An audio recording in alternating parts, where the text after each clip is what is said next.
열왕기상 18장 30절부터 31절 말씀을 봉독하겠습니다. 엘리야가 모든 백성을 향하여 이르되 내게로 가까이 오라.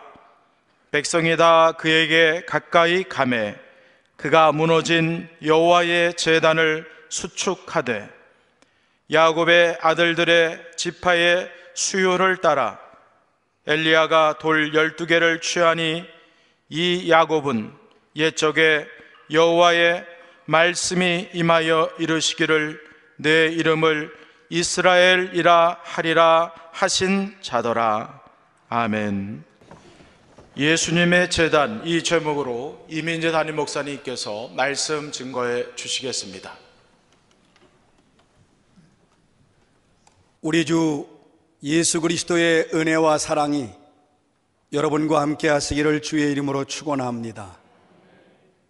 예수님께서 우리를 사랑하시고 예수님께서 우리를 붙들어 주시고 또 우리를 지켜주시고 인도해 주시는데, 오늘 이 시간에도 예수님의 사랑이 우리 가운데 넘침으로 예수 그리스도와 깊이 만나는 시간이 되시기를 주의 이름으로 축원합니다. 오늘 본문의 말씀은 선지자 엘리야가 바알 선지자 450명과 갈멜산에서 대결을 하면서 무너진 여호와의 제단을 수축하는 내용입니다. 인간은 살아가면서 고통이 있습니다. 힘든 일이 있습니다. 어려운 일이 있습니다. 그 가운데 가장 힘들고 어려운 것 중에 하나가 용서하는 일입니다. 사람이 용서하는 것은 얼마나 큰 아픔과 힘든 일인지 칼로 자르는 것보다, 총에 맞는 것보다 아프고 힘들고 고통스럽습니다. 인간들이 살아가면서 어떤 사람이 의도적으로 회방을 해서 내가 잘 다니던 직장을 잃어버렸다, 그 사람이 용서할 수 있겠어요? 어떤 사람이 의도적으로 부주의해서 내 사랑하는 자식을 잃었다면 여러분, 그 사람을 과연 용서할 수가 있겠습니까? 나 자신이 잘못하는 일도 포함되었다면 용서가 쉽지만, 타인의 전적인 잘못으로 돌이킬 수 없는 큰 손해를 보았다면 누구든지 용서할 수가 없습니다. 그래서 큰 용서란 칼보다 아프고 총보다 더 고통스럽습니다. 사람들에게 아주 어려운 것 중에 하나가 용서하는 일입니다. 또 잘하지 않고 회피하는 일이 바로 용서입니다. 이처럼 용서는 아주 힘들고 그리고 어렵습니다. 일본 사람들이 우리나라에 끔찍한 죄를 저질러 수십 년이 지나왔지만 그들은 지금도 우리에게 용서를 구하지 않습니다. 독일 사람들은 끊임없이 계속 용서를 구하지만 일본은 용서를 구하지 않아요. 그래서 일본은 가깝고도 먼 나라라고 합니다. 여러분이 개인이든 국가이든 용서하는 일은 쉽지 않습니다.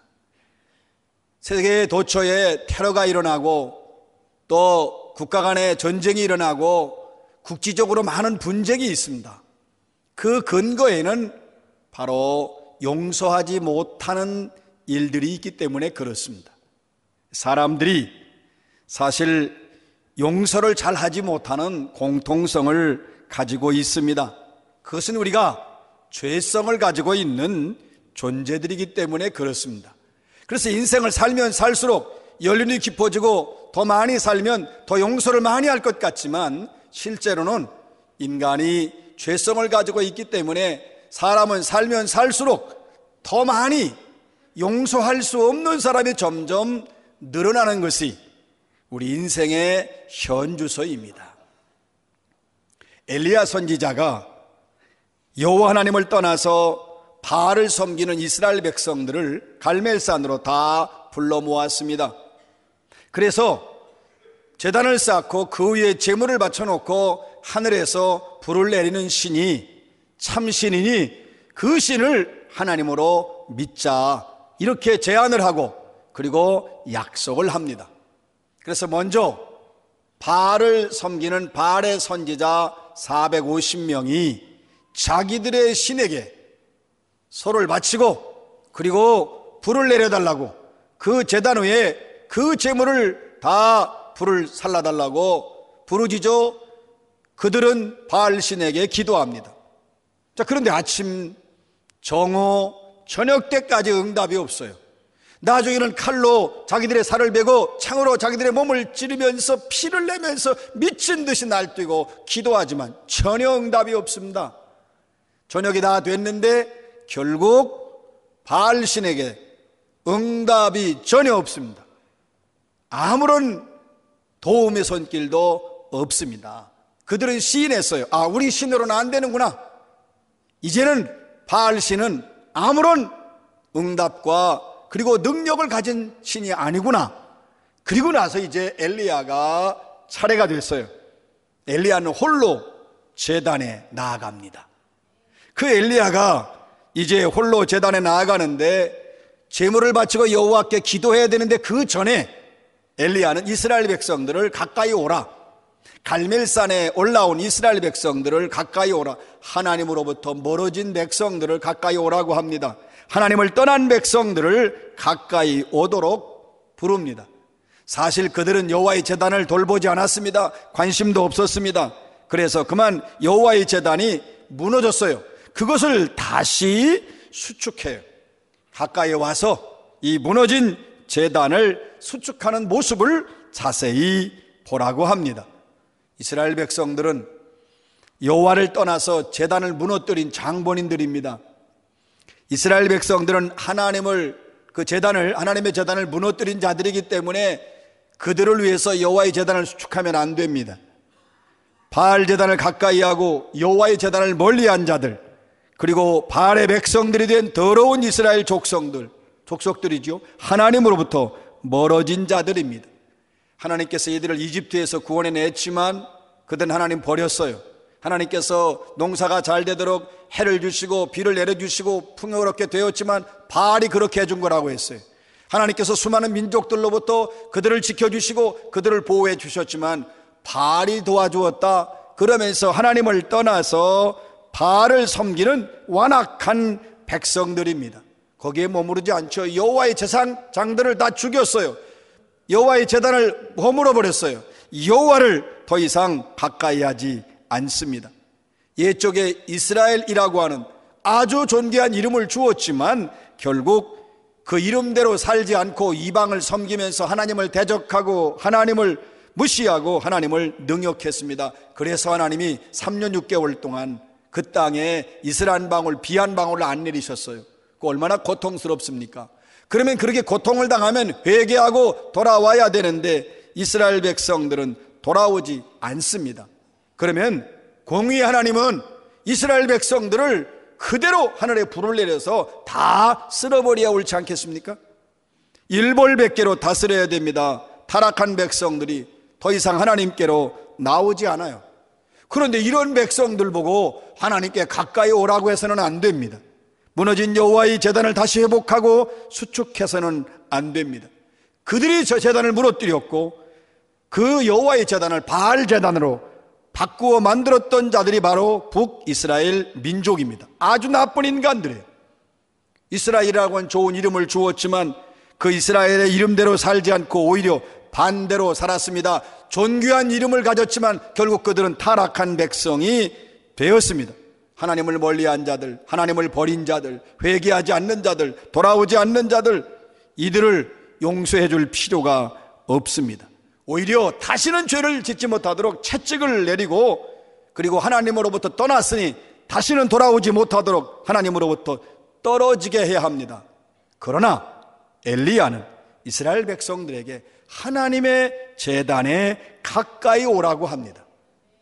여러분, 이렇게 더럽고 추악한 이스라엘 백성들에게 하나님의 제단에 가까이 오라고 하는 것은 마치 오물을 가까이 하라는 것과 같습니다.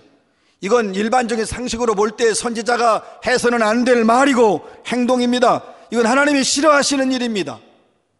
여러분, 우리 인간 사회에서도 인간의 죄를 지었어요. 계속 자기 잘못도 시인하지 않고 회개하지 않고 돌이키지 않고 뉘우치지 않으면 사람들은 평생 감옥에 집어넣습니다. 인간 사회에서는 죄 지은 자를 사회와 격리시키는 것이 일반적인 법칙입니다. 여러분, 이스라엘 민족이 바알 섬기다가 그리고 악을 행하고 하나님을 떠나고 끔찍한 죄를 저질렀으니 그들은 형벌 속에 죽어 마땅하지요. 그것이 일반적인 생각과 일반적인 사람들의 판단입니다. 하나님이 태초에 인간들을 창조할 때 선하고 착하게 창조하셨습니다. 인간은 처음부터 악한 존재가 아니었습니다. 그래서 하나님께서 인간을 창조하실 때에 선하게 창조했기 때문에 누구에게 아픔을 주거나 상처를 주지 않고 더구나 누구에게 용서를 해 주어야 할 만큼 악한 일을, 나쁜 행동을 인간들이 하지 않았습니다. 하나님이 아름답게 선하게 창조했지만 인간 스스로 자기들이 선한 길을 버리고 악을 택하지요. 하나님이 인격적인 존재를 만들고 자발적인 권한을 주어서 악의 길을 가든지 선의 길을 가든지 선택할 수 있는 권한을 주셨는데 인간은 어리석게도 악의 길을 선택했습니다. 하나님을 섬기기를 거부하고 결국 하나님을 떠나기로 결정을 하지요. 하나님으로부터 멀어져요. 점점 멀어져요. 이것이 바로 타락한 인간의 죄성이고 타락한 인간의 모습입니다.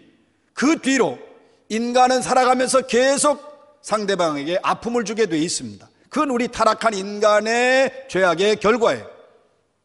여러분, 아담이 왜 선악을 알게 하는 나무의 열매를 먹었느냐고 말할 때에 하나님이 질문하시니까 여자가 주었다고 책임을 전가합니다. 상대방 때문이라고 그렇게 말합니다.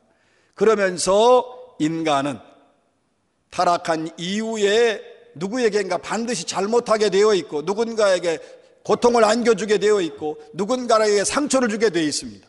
심지어 그것이 점점 더 나아지면 남에게 상처를 주고 남을 아프게 하는 것을 자기의 기쁨으로 여기는 존재로까지 인간은 타락합니다. 그런데 문제는 그럴 경우에 인간이 용서를 구해야 되지만 인간은 용서를 구하기를 주저합니다. 사실 인간은 자신에게 잘못한 누군가를 완전히 용서한다는 건 타락한 본성을 가지고 있기 때문에 이건 사실 불가능합니다. 여러분, 우리가 용서를 구해도 우리가 타락한 본성을 가지고 있기 때문에 실질적으로 선한 마음은 이미 사라졌어요. 용서해 줄 수 있질 못해요. 그래서 용서해 주기를 싫어하지요. 용서를 구하기도 싫어하고 용서해 주기도 싫어하고 뿐만 아니라 사랑을 싫어하게 되어 있습니다. 그게 우리의 본성이에요. 여러분, 인간이 가장 외면하는 것이 인간입니다. 인간이 가장 싫어하는 것이 인간이 되어버렸습니다. 이것이 타락한 인간의 실존의 모습입니다.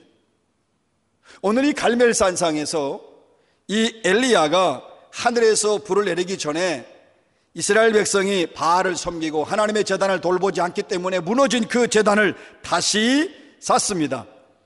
하늘에서 불이 내리려면 하나님이 역사하셔야 되고 하나님이 역사하시고 불을 내리신 후에 하나님이 비를 주시거든요. 그러니까 결국 하나님으로부터 비를 얻으려면 그리고 참신인 것을 증명하려면 하늘에서 불이 내려야 되고 여기 하나님의 역사가 있어야 되는데 그 전에 해야 될 일은 무너진 여호와의 제단을 다시 쌓는 일입니다. 여러분, 이 엘리야가 이 제단을 쌓으면서 아주 따뜻하게 백성들에게 가까이 오라, 와서 봐라, 이 무너진 제단을 너희들이 같이 보아야 한다, 쌓는 것도 보아야 한다, 따스하게 친근하게 말을 합니다. 이 엘리야가 이스라엘 백성들을 향해서 그 제단에 가까이 오라고 하는 데는 이유가 있어요. 이스라엘 민족을 회복시켜주고 이스라엘 민족을 다시 살려주고자 했습니다. 그러려면 여호와의 제단을 먼저 회복해야 돼요. 여호와의 제단을 회복하고 그 제단 회복을 통해서 이스라엘 민족을 회복시켜 주고 싶었습니다. 여러분, 제단이라고 하는 것은 인간과 하나님 사이에 그 제단을 통해서 이제 제사를 드림으로 그 제사를 통해서 하나님과 인간이 만남의 장소입니다. 인간과 하나님이 만나는 곳이 바로 제단이에요. 제단이 인간과 하나님과 소통하는 유일한 길이고 유일한 방법입니다. 그래서 인간이 그 제단에 제물을 올려놓고 하나님께 용서를 구하면 하나님께서 용서를 해주는 바로 그것이 제단입니다. 이 제단이 바로 예수님의 역할입니다. 예수님이 이 땅 위에 오셔서 이 제단의 역할, 하나님과 인간 사이에서 하나님께 인간은 용서를 구하고 하나님은 인간을 용서해 주시는 가까운 관계로 만들어가는 역할을 예수님이 하셨어요. 그래서 예수님이 땅에 오실 때에는 예루살렘 성전으로 오시고 여호와의 제단으로 이 땅에 오셔서 하나님과 인간 사이에서 십자가의 제단에서 자신의 몸을 제물로 바치기 때문에 예수님으로 인하여 하나님과 인간은 멀어진 관계를 다시 회복할 수 있습니다. 그래서 제단에서 하나님은 용서해 주시고 인간은 용서를 받는 바로 이러한 놀라운 은혜가 임하게 됩니다. 그러니까 엘리야가 지금 제단에 가까이 오라고 하는 것은 이스라엘 백성 책망하려고 그러는 거 아니에요. 무서운 하나님에 대해서 말하려고 하는 게 아닙니다. 뭔가 보여주려고 하는 그런 행위가 아닙니다. 엘리야는 다시 비가 오게 하는 하나님의 용서의 제단을 다시 수축해서 이스라엘 백성들로 하여금 하나님께 용서받도록 해주고 싶었습니다. 하나님께 가까이 가도록 해주고 싶었습니다. 예수님이 이 땅 위에 오셔서 무너진 제단을 다시 쌓습니다. 하나님과 인간 사이에 멀어진 관계를 다시 우리 주님께서 가깝게 하십니다. 그래서 예수님은 제단으로 이 땅에 오셔요. 제단보다 더 큰 의미는 예루살렘 성전이지요. 예수 그분이 바로 성전입니다. 예수 그분이 바로 제단입니다. 인간들이 죄로 무너뜨린 성전을 예수님이 다시 쌓고자 이 땅에 내려오시는데 그 뭘로 쌓느냐? 예수님 자신의 몸을 십자가에서 제물로 바침으로 예수님은 자신의 몸으로 성전을 수축합니다. 그러니까 하나님과 멀어진 죄악된 이스라엘 백성들을 용서해 주려고 엘리야는 용서의 제단으로 그들을 가까이 하라고 했습니다. 여러분, 인간이 누군가의 죄를 용서하기 위해서 자신의 몸을 드린다고 해서 인간과 하나님 사이에 죄악으로 무너진 관계가 용서가 되고 회복될 수 없어요. 우리가 선을 행하고 또 우리가 좋은 일 행하고 남에게 도움되는 일을 아무리 행해도 죄악의 문제, 용서의 문제는 해결되지 않습니다. 인간이 지은 죄, 이것을 용서할 수 있는 용서의 제단은 오직 예수 그리스도 뿐입니다. 하늘에서 내려오신 하나님의 아들이신 예수 그리스도 외에는 하나님과 인간 사이에 무너진 제단을 다시 회복할 수 없습니다. 오직 예수님만이 자신의 몸을 용서의 제단으로 드릴 수 있습니다. 예수님만 이 땅에 와서 자신의 몸으로 용서의 제단을 삼아서 죄인들을 하나님께로 가깝게 인도해 주십니다. 그래서 예수님이 자신을 용서의 제단으로 바칠 때에 하나님은 예수님의 제단을 통해서 인간을 용서해 주시고 인간을 가까이 해 주십니다. 그래서 인간들은 하나님께 용서를 구하는 자가 되고 하나님과 가까이 지낼 수 있는 그런 존재, 친히 자신의 몸을 제단 삼으신 예수님만이 참된 제단이십니다. 유일한 제단은 예수밖에 없습니다. 여러분 보세요. 인간이 죄를 지으면 알아서 회개합니까? 그러지 못했습니다. 인간은 점점 더 죄를 짓고 스스로 하나님께 돌아오지 아니했고 그래서 오히려 하나님을 멀리했고 그래서 계속 멸망의 길로 가고 있을 때에 이 땅에 예수님이 오십니다. 그래서 예수님이 오셔서 자신의 몸을 제단 삼아서 자신의 몸을 하나님께 바침으로 인간이 지은 죄를 하나님께 용서해 달라고 하나님께 구하시죠. 제단은 그래서 희생의 장소고 제단은 죽음의 장소입니다. 제단에서는 누군가가 죽어야 합니다. 무엇인가 죽어야 되는데 예수님 자신이 바로 제단에서 제물이 되시고 그 제단에서 예수님이 죽으십니다. 그래서 구원을 이루시는 거죠. 여러분, 사실 예수님이 이 땅에 오시는 이유는 인간의 죄를 짓고 인간의 모든 죄를 대신 감당하시면서 죽기 위해 오신 겁니다. 그 예수님이 제단에 죽어야 하는 비참한 운명으로 이 땅에 오셔서 예수님이 오심으로 인하여 많은 사람들이 하나님께 용서를 받고 하나님께 나아갈 수 있게 됐습니다. 예수님이 죄가 있어 그런가요? 예수님은 죄가 없습니다. 예수님이 죄가 없는 분이 제단에서 피를 흘려서 다 용서해 주심으로 지옥으로 향하는 인간을 구원해 내셨습니다. 그러니까 예수님이 이 땅에 제단으로 오셨다는 것은 예수님이 인간을 위해 피를 흘리시겠다는 것이고, 그거로 말미암아 예수님은 죽음과 고난의 길을 걸어가셔야 되고, 결국 예수님의 피 묻은 제단이 인류의 모든 죄를 용서하실 수 있습니다. 예수님은 제물로 오셨어요. 그러나 더 큰 의미는 예수님 자신이 제단이십니다. 그래서 예수님은 제단으로서 자신이 성전이 된다 말씀하시죠. 너희가 예루살렘 성전을 허물어라, 내가 사흘 만에 다시 세운다고 그랬어요. 예수님 자신의 몸을 가르치시는 거예요. 내가 인류를 위해서 죽는다, 내가 그 일을 위해서 왔다, 나는 용서의 제단이다. 내가 용서의 제단이 될 때에 비로소 인류의 죄는 용서함 받을 수 있으며 자신은 다시 부활하신다고 분명하게 말씀하셨습니다. 에덴 동산에는 성전이 없었습니다. 어디서나 하나님 만날 수 있고 어디서나 하나님 가까이 할 수 있고 모든 하나님과의 소통에 문제가 없었습니다. 그러나 인간이 타락한 이후에는 하나님을 만날 길이 없어요.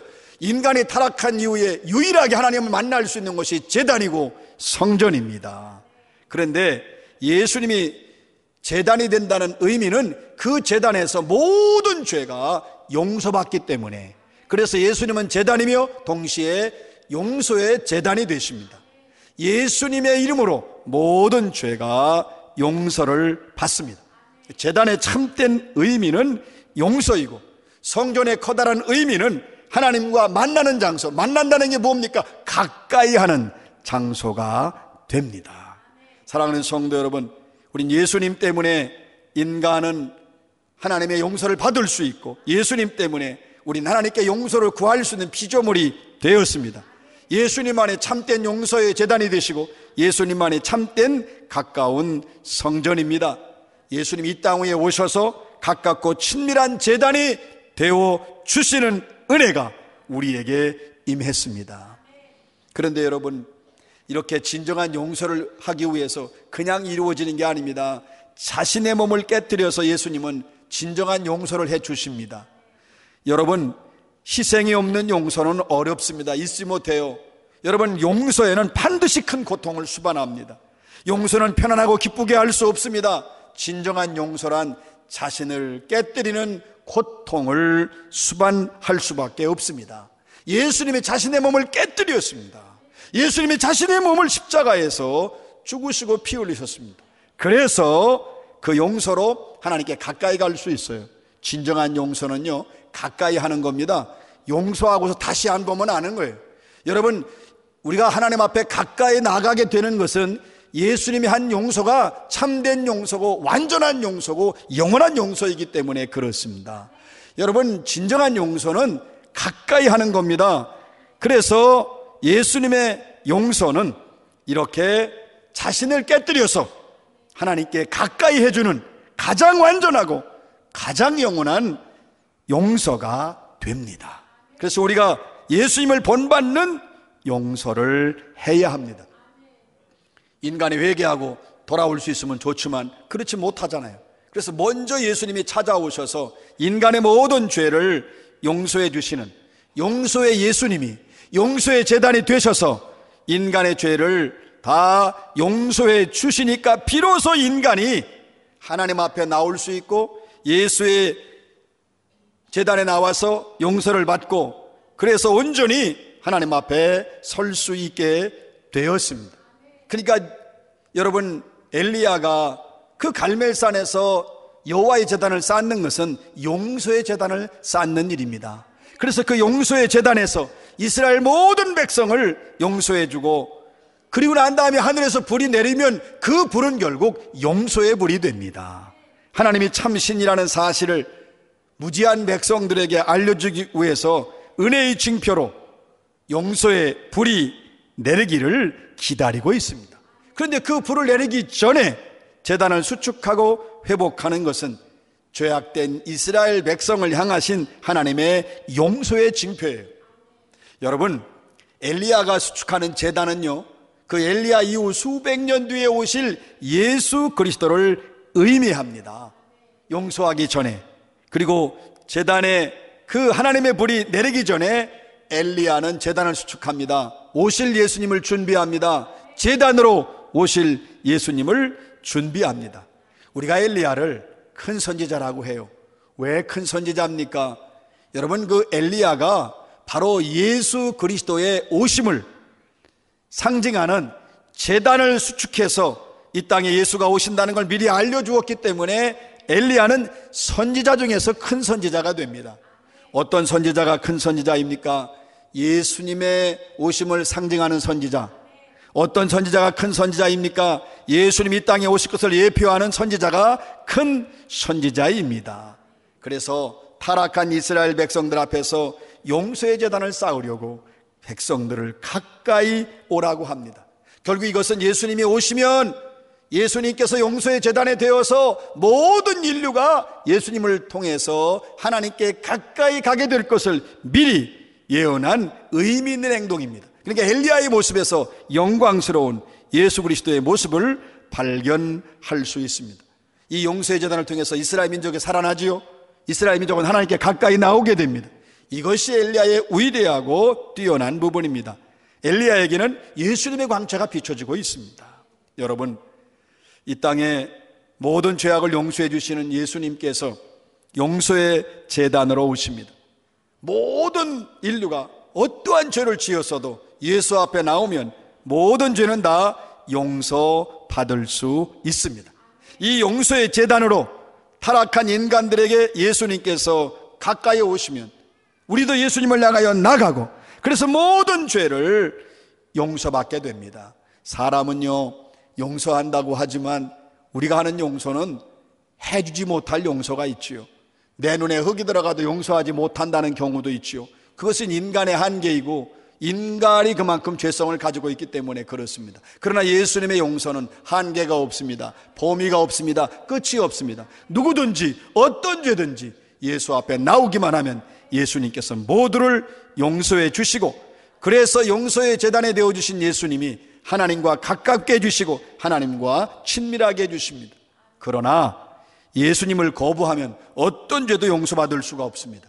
예수님을 외면하면 아무리 작은 죄도 용서받지 못하고 하나님의 진노 속에서 영원히 죽어야 하는 존재입니다. 이렇게 예수님은 모든 자들을 위해서 용서의 제단이 되어주십니다. 누구든지 예수 앞에 나오면 모든 죄는 소멸됩니다. 모든 죄는 사라집니다. 모든 죄는 없어집니다. 그리고 하나님과 함께 영원한 삶을 살 수 있습니다. 여러분, 우리 스스로 죄를 뉘우치고 하나님 앞에 나올 수 없어요. 그래서 우리는 죄로 말미암아 하나님의 진노로 죽어야 합니다. 그런데 예수님이 용서의 제단으로 찾아오셔서 우리로 하여금 하나님께 가까이 하고 하나님과 긴밀하도록 우리를 세워주십니다. 우린 살아가면서 우리의 삶에 무너지는 게 많아요. 마음도 무너지고 물질도 무너지고 관계도 무너지고 또 건강도 무너집니다. 그러나 예수님은 찾아오셔서 우리 인간의 무너진 모든 것을 다시 수축해 주시고 다시 쌓아 주십니다. 여러분, 이것만 무너지나요? 신앙도 무너집니다. 늘 열정을 가지고 신앙생활하는 거 아닙니다. 신앙생활 하다가 우리는 낙심하기도 하고 또는 또 우리 시험에 들기도 합니다. 또 때로는 신앙생활 하다가 세월이 흐르면서 어느 때 가면은 하나님을 멀리하게 되고 하나님을 회피하게 됩니다. 그러나 예수님이 오셔서 용서의 제단이 되어주시고 친히 제단이 되어주신 예수님으로 말미암아 다시 이 모든 무너진 신앙도 회복시켜 주시고 새롭게 해주시고 하나님과 긴밀한 관계로 다시 수축해 주십니다. 이 모든 것을 하실 수 있는 분은 오직 예수 그리스도밖에 없습니다. 사랑하는 성도 여러분, 우리는 이렇게 살면서 이렇게 우리는 주의 용서로, 주님의 용서하심으로 우리 하나님과 가까워진 존재가 됐습니다. 하나님을 사랑할 수 있고 섬길 수 있는 존재가 되었습니다. 그러기 때문에 우리는 하나님 앞에 늘 용서를 구하는 자가 되어야 되고 주변 사람들에게도 용서를 구하는 자가 되어야 합니다. 우리가 그렇게 되면 하나님과 가까워질 수 있고 주변의 모든 사람과 가까워질 수 있습니다. 뿐만 아니라 내가 용서해 주는 자가 되어야 합니다. 여러분, 예수님처럼 용서의 제단으로 우리가 살아야 돼요. 여러분, 용서하지 않으면 부부도 가깝지 않잖아요. 용서하지 않으면 부모와 자식 간에도 가까이 할 수 없습니다. 여러분 모두가 예수님의 마음으로 용서의 제단이 되시기를 주의 이름으로 축원합니다. 우리가 용서의 제단이 되면 하나님과 가까워집니다. 모든 사람을 품을 수 있습니다. 모든 사람과 가까이 지낼 수 있습니다. 그러니까 누가 나에게 먼저 누가 나를 용서해 주기를 구하기 전에 내가 먼저 용서의 제단이 되어야 합니다. 교회는 원래 용서를 하는 자가 많아야 되고 용서를 구하는 자가 많아야 됩니다. 용서하는 자가 없으면 정죄와 비난이 가득할 것이지만 용서하는 가정과 용서하는 교회는 서로 화목과 또한 가까워질 수 있는 은혜로 차고 넘치게 됩니다. 사랑하는 성도 여러분, 오늘 이 예배를 마치고 나아가면 교회에서 만나는 모든 사람을 먼저 용서를 구하고 먼저 여러분 사과하시기 바랍니다. 먼저 용서를 구하고 먼저 사과하면 또 그는 누구든지 그 모든 죄를 용서해주고 그 모든 자를 가깝게 해 주어야 합니다. 예수님 명령하십니다. 서로 사랑하라, 서로 용서하라. 이것을 가정이 순종하면 가정이 화목해집니다. 이것을 교회가 순종하면 또 교회도 화목해집니다. 그리고 하나님은 이런 자를 가까이 만나 주십니다. 그런데 우리가 용서를 해야 되는데 우리 힘과 의지와 마음과 감정으로 불가능합니다. 내 안에 예수님이 계셔야 합니다. 내 안에 예수로 가득 차야 합니다. 내 안에 예수님이 계시면 예수님의 마음으로 용서할 수 있어요. 그래서 여러분이 늘 기도할 때에도 내 안에 예수님으로 가득 차게 해달라고, 내 안에 예수님으로 충만하게 해달라고 기도하셔야 되고, 성경 읽으면서도 그 성경에서 여러분 예수님을 발견하시기를 주의 이름으로 축원합니다. 성경을 읽으면서 예수님 발견하고 그 예수님으로 가득 차게 될 때에 내가 예수의 마음을 가지게 되면 자연스럽게 모두를 용서할 수 있게 되어 있습니다.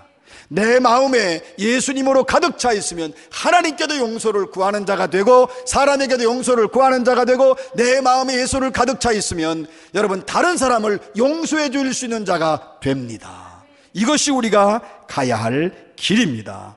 여러분이 성경을 읽고 여러분이 기도하시고 말씀을 들으면서 예수님 발견하시기 바랍니다. 예수님 만나시기 바랍니다. 그리고 예수님으로 충만하고 예수님으로 가득하셔서 여러분도 예수님처럼 용서의 제단이 되시길 바랍니다. 모든 자를 용서하는 자가 되시기 바랍니다.